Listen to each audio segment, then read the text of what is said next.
the iPhone 11. Not the 11 Pro, not the 11 Pro Max, but the regular 11. And I think this is going to be the phone that most people are going to upgrade to, and I'm going to talk about why right here. Let's talk about what's in the box. We have the phone, obviously. Then we have our little information cards here.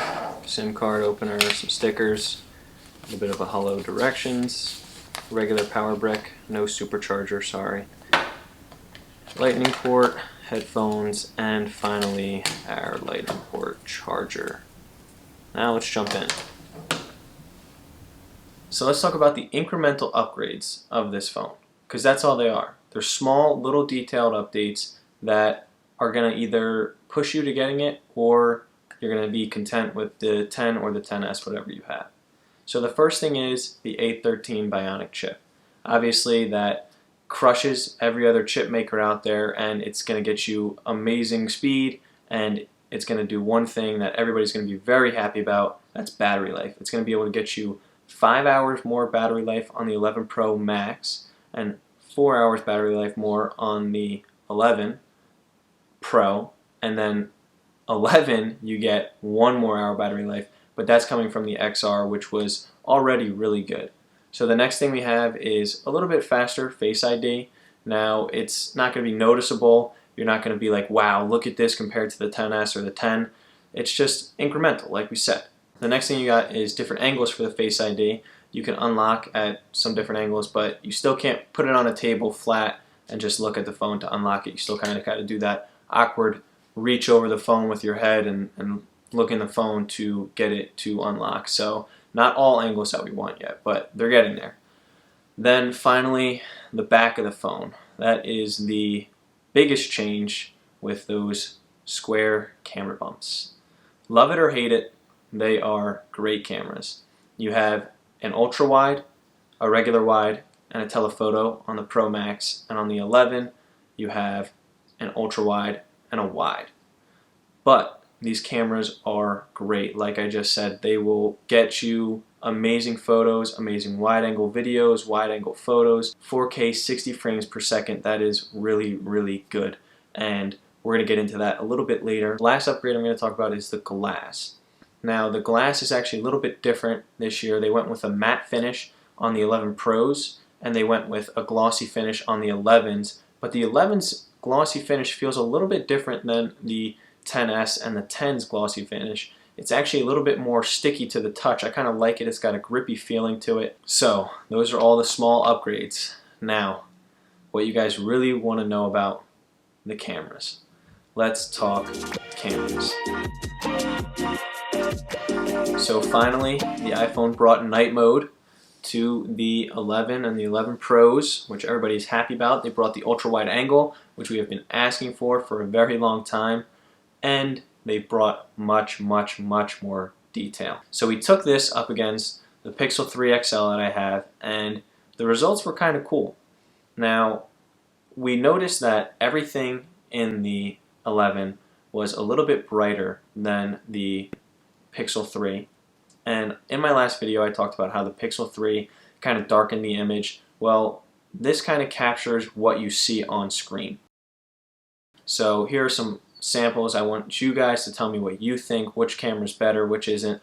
We took pictures at the same angles, we took pictures at the same time, and I think they look great. The 11 definitely has a lot more detail in the photo than the Pixel 3 here, but I think both are very, very comparable. So this camera, you are getting grade A quality. I think it is a great camera. Now, the wide angle is also really fun to play with. You can get some really cool videos on it. You can get some really cool pictures on it from a different perspective. And the one thing I noticed about it that is going to throw you off a little bit is when you were in the camera UI, you could actually dial through wide angle to regular wide, and you'll see that the colors kind of change when you go from wide to wide angle. Now if you look, it's very, very, very slight, but it does change the colors from wide to wide angle. I know Apple tried to keep the colors similar throughout the telephoto, the wide and the ultra wide, but there's that little change, and I don't think it's going to be something that you completely notice every shot you take, but it's something to be aware of just in case you are taking professional photos possibly on this phone. Night mode is very good on this phone, and it's something that is competing with the Pixel 3, which I believe is the champ of night mode. And what it is that Apple's night mode captures a little bit more detail, I believe, when you are taking photos in a little bit of a brighter dark area, if you know what I mean there.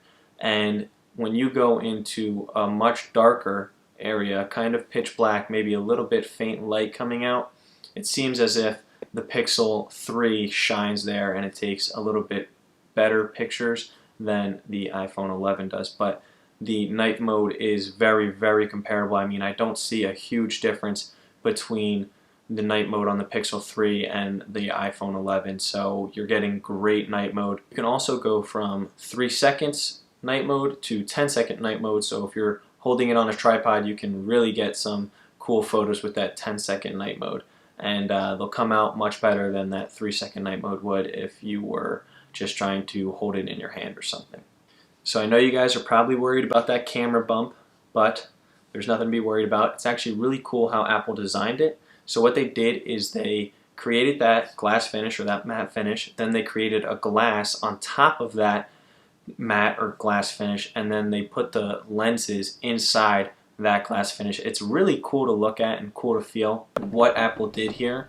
And when it's laying on a table, you'll get a little bit of a wobble, nothing too crazy. I compared it to my Pixel 3 and it seemed to be fine. There wasn't too much of a wobble difference, but I'm sure when that Pixel 4 comes out, there's going to be a big wobble on that phone. So for this one, it's fine. It's not major. You can just throw a case on it and it will be basically irrelevant.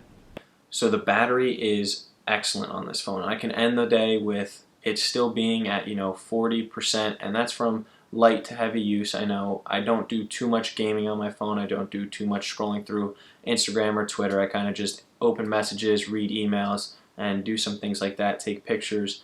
But I'm ending with 40 to 50%. Maybe sometimes I drop into 30. So the battery life is really, really good on the 11, and it's amazing on the 11 Pro and the 11 Pro Max. Like I said, 4 to 5 hours more battery life on those two devices than the XS and the XS Max. So you will not be upset with this phone at all when it comes to battery life. So in my opinion, do I think you should upgrade? And the answer is going to be yes. But only if you're coming from an iPhone 8 or lower. Now, the trade-in deals with this iPhone 11 are very good. It already is $50 cheaper than what iPhone released the XR at last year, so you're getting this phone for a very, very good price, and you're getting a lot of good specs, good cameras, good battery life for what you're buying. So do I think it's a good deal? Yeah, obviously I think that you should definitely purchase this phone. It's one of the better phones that came out in 2019, and if you really, really don't want to get it and you want to wait for the next one so it has bigger changes, that's your choice. But this is one of the bigger changes that Apple has done so far with these next generation coming from the 10 all the way up to the 11 now. So I think it's time to make the switch if you got anything lower than an 8. But that's just me. Other than that, guys, it's your Fly Tech guy, Mark. I'll see you guys in the next one.